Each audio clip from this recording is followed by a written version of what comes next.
Parliament ఉభయ సభలు నిరవధికంగా వాయిదా పడ్డాయి. 3 రోజుల పాటు పార్లమెంటు ప్రత్యేక సమావేశాలు జరిగాయి. లోక్సభ ముందుకు 3 కీలక బిల్లులు తెచ్చింది కేంద్రం. అయితే 131వ రాజ్యాంగ సవరణ బిల్లు వీగిపోయింది. అనుకూలంగా 298 ఓట్లు, వ్యతిరేకంగా 230 ఓట్లు రావడంతో బిల్లు వీగిపోయింది. దాంతో డీలిమిటేషన్, కేంద్రపాలిత ప్రాంతాల చట్ట సవరణ బిల్లుల్ని వెనక్కి తీసుకుంది కేంద్రం.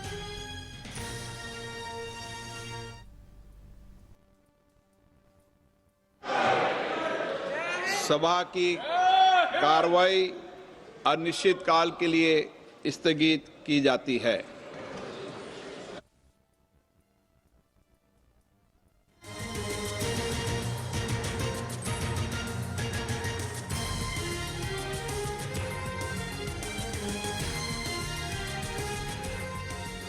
పార్లమెంటు ఉభయ సభలు నిరవధిక వాయిదా పడ్డాయి.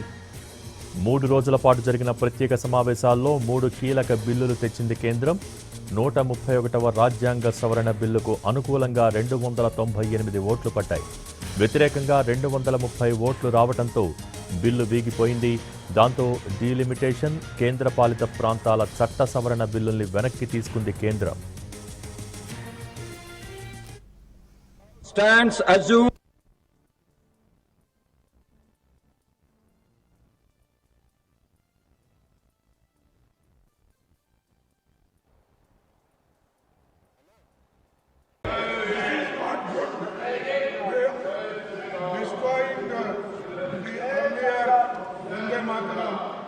The House stands assumed sine die.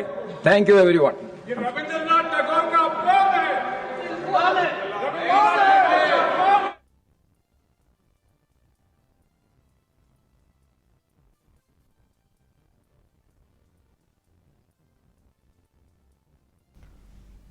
Parliament ఉభయ సభలు నిరవధికంగా వాయిదా పడ్డాయి. 3 రోజుల పాటు జరిగిన ప్రత్యేక సమావేశాల్లో 3 కీలక బిల్లులు తెచ్చింది కేంద్రం. 131వ రాజ్యాంగ సవరణ బిల్లుకు అనుకూలంగా 298 ఓట్లు పడ్డాయి.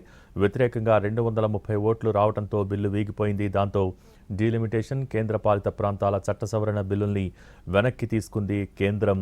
పార్లమెంటు ఉభయ సభలు నిరవధికంగా వాయిదా పడ్డాయి. దీనికి సంబంధించి పూర్తి సమాచారం మా ప్రతినిధి రాజు లైవ్ ద్వారా అందించేందుకు సిద్ధంగా ఉన్నారు. Raju, over to you. Thank you Bhogi. Parliament ప్రత్యేక సమావేశాలు ముగిశాయని చెప్పుకోవచ్చు. సో నిర్వధికంగా వాయిదా వేస్తూ కొద్దిసేపటి క్రితమే స్పీకర్, దాంతోపాటు రాజ్యసభలో కూడా ప్రకటన చేశారు.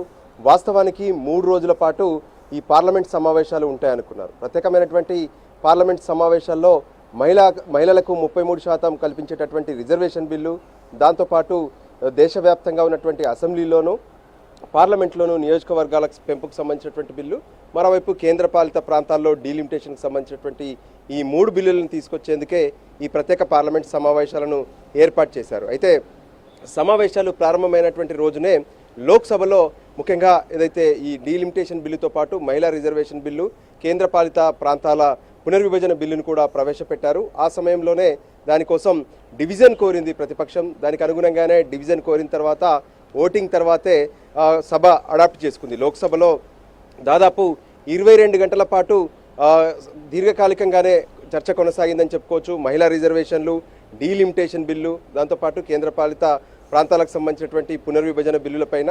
అయితే నిన్న 7 గంటల తర్వాత, రాత్రి 7 గంటల తర్వాత జరిగినటువంటి ఓటింగ్ సందర్భంగా 2/3 మెజార్టీ అవసరం. ఆ విషయానికి సంబంధించి అప్పటికే అటు ప్రధానమంత్రి నరేంద్ర మోడీ, కేంద్ర మంత్రులందరూ కూడా ప్రతిపక్షాలతో సంప్రదింపులు జరిపే ప్రయత్నం చేశారు. ఫ్లోర్ మేనేజ్మెంట్ కోసం కూడా ప్రయత్నం చేశారు. 2/3 మెజార్టీ లేకపోవడంతో ఫైనల్గా ఆ బిల్లు వీగిపోయింది. దాంతో మిగతా బిల్లులను కూడా వెనక్కి తీసుకుంటున్నట్లు కేంద్ర పార్లమెంట్ వ్యవహారాల శాఖ మంత్రి కిరణ్ రిజిజు స్పష్టం చేశారు. ఇదే సమయంలో రాజ్యసభలో మాత్రం ఇక ఈ రాజ్యసభకు వెళ్ళేటటువంటి అవకాశం లేకుండా పోయింది. అందుకోసమే ఈరోజు ఎటువంటి బిజినెస్ లేకపోవడంతో ప్రారంభమైన కొద్దిసేపటికే లోక్సభను, రాజ్యసభను వాయిదా వేశారు. రాజ్యసభలో ఈసారి మాత్రం డిప్యూటీ చైర్మన్కి సంబంధించినటువంటి ఎన్నిక జరిగింది. హరివంశ్ రాయ్ని డిప్యూటీ చైర్మన్గా ఏకగ్రీవంగా ఎన్నుకోవడం జరిగింది. మొత్తానికి ప్రత్యేక పార్లమెంట్ సమావేశాలు ముగిశాయి. భోగి. Thank you Raju.